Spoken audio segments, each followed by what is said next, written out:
દસમો સ્કંદ 54મો અધ્યાય શિશુપાલના સાથી રાજાઓનો અને રૂક્મીનો પરાજય તથા શ્રીકૃષ્ણ રૂક્મિણી વિવાહ. શ્રીશુક ઉવાચ ઇતિ સર્વે સુરમદા વાહાનુરૂહ્ય દંશિતાઃ સે સ્વબલે પરિક્રાંતા અનિર્વિદ્યુત ઋતુકામકાઃ. શ્રી સુખદેવજી કહે છે, પરીક્ષિત, આ પ્રમાણે કહેતા સાંભળતા બધા જ રાજાઓ ક્રોધથી રાતાપીળા થઈ ગયા અને બખ્તરો પહેરીને વાહનો પર બેસીને પોતપોતાની સૈન્ય સાથે ધનુષ્ય લઈને ભગવાન શ્રી કૃષ્ણની પાછળ દોડ્યા. રાજન, જ્યારે યાદવ સેનાપતિઓએ જોયું કે શત્રુઓની સેનાઓ અમારા પર આક્રમણ કરવા આવી રહી છે, ત્યારે તેમણે પણ પોતપોતાનો ધનુષ્યનો ટંકાર કર્યો અને પાછા વળીને તેમની સામે ઊભા રહ્યા.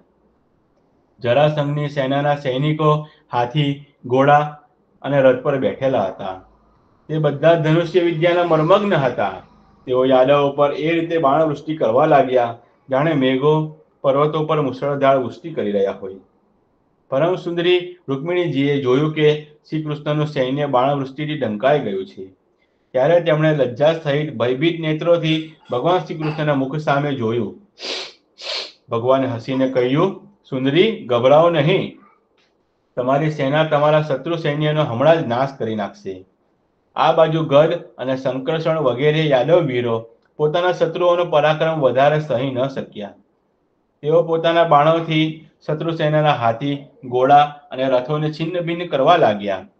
તેમના બાણોથી રથ, ઘોડા અને હાથીઓ પર બેઠેલા શત્રુ સેનાના વીરોના કુંડળો, મુકુટો અને પાઘડીઓથી શોભતા કરોડો મસ્તકો, તલવારો, ગદા અને ધનુષ્યો સાથેના હાથ કાંડા, સાથળો અને પેટ કપાઈ કપાઈને પૃથ્વી પર પડવા લાગ્યા. આ ઉપરાંત ઘોડા, ખચ્ચર, હાથી, ઊંટ, ગધેડા અને સૈનિકોના માથા પણ કપાઈ કપાઈને રણભૂમિમાં પડવા લાગ્યા. છેવટે વિજયના સાચા અધિકારી યાદવો ક્ષત્રિયોની સેનાનો નાશ કરવા લાગ્યા. ત્યારે જરાસંઘ વગેરે બધા રાજાઓ યુદ્ધમાં પીઠ દેખાડીને ભાગી ગયા. ત્યાં શિશુપાલને પોતાની ભાવિ પત્નીનું હરણ થવાથી મૃત્યુતુલ્ય પીડા થઈ. ન તો તેના હૃદયમાં ઉત્સાહ રહ્યો અને ન શરીર પર કાંતિ. તેનું મોઢું સુકાતું હતું. તેની પાસે જઈને જરાસંઘ ખરખરો કરતા કહેવા લાગ્યા, શિશુપાલજી, તમે તો એક શ્રેષ્ઠ પુરુષ છો. હવે ચિંતાને ત્યજી દો, કેમ કે રાજન, કોઈ પણ ઘટના હંમેશા પોતાના મનને અનુકૂળ જ બને કે પ્રતિકૂળ જ બને એવું જીવનમાં જોવા મળતું નથી. જેમ કઠપૂતળી તેના નચાવનારાને ઈશારે નાચે છે, તે જ પ્રમાણે આ જીવ પણ ભગવદ ઈચ્છાને આધીન રહીને સુખ દુઃખ માટે યથાશક્તિ ચેષ્ટા કરે છે. જો શ્રી કૃષ્ણે મને 23 અક્ષૌહિણી સેના સાથે 17 વાર હરાવ્યો. મેં માત્ર એક વાર 18મી વાર તેના પર વિજય પ્રાપ્ત કર્યો. તેમ છતાં આ સંબંધમાં હું ન તો ક્યારેય શોક કરું છું અને ન ક્યારેય હર્ષ, કેમ કે હું જાણું છું કે પ્રારબ્ધ અનુસાર કાળ ભગવાન જ આ ચરાચર જગતને વશમાં રાખે છે. એમાં શંકા નથી કે આપણે બધા મોટા મોટા વીર સેનાપતિઓના નાયક હોવા છતાં આ વખતે શ્રી કૃષ્ણ દ્વારા સુરક્ષિત એવી યાદવોની નાની સરખી સેનાએ આપણને હરાવી દીધા. આ વખતે આપણા શત્રુઓનો જ વિજય થયો, કેમ કે કાળ તેમને અનુકૂળ હતો. જ્યારે કાળ આપણા માટે અનુકૂળ થશે ત્યારે આપણે પણ તેમને જીતી લઈશું. પરીક્ષિત, જ્યારે મિત્રોએ આ પ્રમાણે સમજાવ્યો ત્યારે ચેદીરાજ શિશુપાલ પોતાના અનુયાયીઓ સાથે પોતાની રાજધાની જવા રવાના થઈ ગયો અને તેના મિત્ર રાજાઓ પણ જે મૃત્યુમાંથી ઉગરી ગયા હતા પોતાના વતન જવા નીકળી ગયા. રૂક્મિણીજીનો મોટો ભાઈ રૂક્મી ભગવાન શ્રી કૃષ્ણ સાથે બહુ દ્વેષ રાખતો હતો. તેને આ વાત બિલકુલ સહન ન થઈ કે મારી બહેનનું શ્રી કૃષ્ણ હરણ કરી લઈ જાય અને રાક્ષસ વિધિથી બળપૂર્વક તેની સાથે લગ્ન કરે. રૂક્મી બળવાન તો હતો જ, તેણે એક અક્ષૌહિણી સેના સાથે લઈને શ્રી કૃષ્ણનો પીછો કર્યો. મહાબાહુ રૂક્મી ક્રોધથી બળી રહ્યો હતો. તેણે કવચ પહેરીને ધનુષ્ય ધારણ કરીને બધા રાજાઓની સામે પ્રતિજ્ઞા કરી કે હું તમારા બધાની વચ્ચે પ્રતિજ્ઞા કરું છું કે જો હું યુદ્ધમાં શ્રી કૃષ્ણને મારી ન શક્યો અને મારી બહેન રૂક્મિણીને પાછી ન લાવી શક્યો તો મારી રાજધાની કુંડિનપુરમાં પ્રવેશ નહીં કરવો. પરીક્ષિત આવું કહીને તે રથ પર બેસી ગયો અને સારથીને કહ્યું, જ્યાં કૃષ્ણ હોય ત્યાં તુરંત મારો રથ લઈ જા. આજે મારું તેની સાથે યુદ્ધ થશે. આજે હું મારા તીક્ષ્ણ બાણોથી તે દુર્બુદ્ધિ ગોવાળિયાના બળ પરાક્રમના ચૂરે ચોરા કરી દઈશ. તેની હિંમત તો જુઓ, તે અમારી બહેનને બળપૂર્વક હરી ગયો. પરીક્ષિત, રૂકમીની બુદ્ધિ મારી ગઈ હતી. તે ભગવાનના તેજ પ્રભાવને બિલકુલ જાણતો ન હતો. તેથી આ પ્રમાણે ગાંડી ગેલી વાતો કરતો રહીને તે એક જ રથ લઈને શ્રી કૃષ્ણની પાસે પહોંચી ગયો અને ઊભો રહે એમ બૂમો પાડી શ્રી કૃષ્ણને લલકારવા લાગ્યો. તેણે પોતાના ધનુષ્યને બળપૂર્વક ખેંચીને ભગવાન શ્રી કૃષ્ણને 3 બાણ માર્યા અને કહ્યું, એક ક્ષણ મારી સામે ઊભો રહે. યાદવોના કુળ કલંક, જેમ કાગડો હવનની સામગ્રી ચોરીને ઉડી જાય તે જ રીતે તું મારી બહેનને ચોરીને ક્યાં ભાગી જઈ રહ્યો છે? અરે મૂર્ખ, તું મોટો માયાવી અને કપટી યુદ્ધમાં નિપુણ છે. આજે હું તારું બધું અભિમાન ઉતારી નાખું છું. જો મારા બાણ તને ધરતી પર પોઢાડી દે, તેની પહેલા જ આ છોકરીને મૂકીને નાસી જા. રૂકમીની વાત સાંભળીને ભગવાન શ્રી કૃષ્ણ હસવા લાગ્યા. ભગવાને તુરંત જ રૂકમીનું ધનુષ્ય કાપી નાખ્યું અને તેના પર 6 બાણ છોડ્યા. સાથે સાથે ભગવાન શ્રી કૃષ્ણે 8 બાણ તેના 4 ઘોડા ઉપર અને 2 સારથી પર છોડ્યા અને 3 બાણોથી તેના રથની ધજાને કાપી નાખી. ત્યારે રૂકમીએ બીજું ધનુષ્ય ઉઠાવ્યું અને ભગવાન શ્રી કૃષ્ણને 5 બાણ માર્યા. તે બાણ વાગતા ભગવાને તેનું તે ધનુષ્ય પણ કાપી નાખ્યું. રૂકમીએ ત્યાર પછી એક બીજું ધનુષ્ય લીધું, પરંતુ હાથમાં લેતા જ અવિનાશી અચ્યુતે તેને પણ કાપી નાખ્યું. આ પ્રમાણે રૂકમીએ પરિઘ, પટીસ, ભાલો, ઢાલ, તલવાર, શક્તિ અને તોમર જેટલા અસ્ત્ર શસ્ત્રો ઉઠાવ્યા તે બધાને ભગવાને પ્રહાર કરતા પહેલા જ કાપી નાખ્યા. હવે રૂકમી ક્રોધપૂર્વક હાથમાં તલવાર લઈને ભગવાન શ્રી કૃષ્ણનો વધ કરવાની ઈચ્છાથી રથમાંથી કૂદી પડ્યો અને એ રીતે તેમની તરફ દોડ્યો જેમ પતંગીઓ અગ્નિમાં ભસ્મ થવા દોડે છે. જ્યારે ભગવાને જોયું કે રૂકમી મારા પર વાર કરવા ઈચ્છે છે, ત્યારે તેમણે પોતાના બાણોથી તેની ઢાલ તલવારના તલ જેવડા ટુકડા કરી નાખ્યા. તેનો વધ કરવા માટે હાથમાં તીક્ષ્ણ તલવાર ઉઠાવી. જ્યારે રૂકમિણીજીએ જોયું કે આ તો મારા ભાઈને હમણાં મારી નાખશે, ત્યારે તે ભયથી વિવળ થઈ પોતાના પ્રિયતમ પતિ ભગવાન શ્રી કૃષ્ણના ચરણોમાં પડીને કરુણ સ્વરે બોલ્યા, દેવતાઓનો પણ આરાધ્ય દેવ જગતપતે, આપ યોગેશ્વર છો. આપના સ્વરૂપની અને ઈચ્છાઓને કોઈ જાણી શકતું નથી. આપ પરમ બળવાન છો, પરંતુ કલ્યાણ સ્વરૂપ પણ છો. પ્રભુ, મારા ભાઈને મારવો એ આપને માટે યોગ્ય નથી. શ્રી સુખદેવજી કહે છે, રૂકમિણીજીનું એક એક અંગ ભયથી ધ્રુજી રહ્યું હતું. અતિશય શોકને લીધે મોઢું સુકાઈ ગયું હતું, ગળું રૂંધાઈ ગયું હતું. વ્યાકુળતાને લીધે તેમના કંઠમાંથી સોનાની માળા સરી પડી હતી અને આ સ્થિતિમાં તેઓ ભગવાનના ચરણ પકડી લીધા. ત્યારે પરમ દયાળુ ભગવાન તેમને ભયભીત જોઈને કરુણાથી ભીંજાઈ ગયા. ત્યારે તેમણે રૂકમીને મારી નાખવાનો વિચાર છોડી દીધો. તેમ છતાં રૂકમી ભગવાનનું અનિષ્ટ કરવાની ચેષ્ટાથી અટક્યો નહીં. ત્યારે ભગવાન શ્રી કૃષ્ણે તેને તેના જ ઉપવસ્ત્રથી બાંધી દીધો અને તેની દાઢી, મૂછ તથા માથાના કેસ મૂંડીને તેને કુરૂપ બનાવી દીધો. ત્યાં સુધીમાં યાદવ સેનાએ જેમ હાથી કમળના વનને છૂંદી નાખે તેમ શત્રુની સેનાને છૂંદી નાખી. પછી તે યાદવ યોદ્ધાઓ શ્રી કૃષ્ણની પાસે આવ્યા ત્યારે જોયું કે રૂકમી દુપટ્ટાથી બંધાયેલો લગભગ મરી ગયા જેવો પડ્યો છે.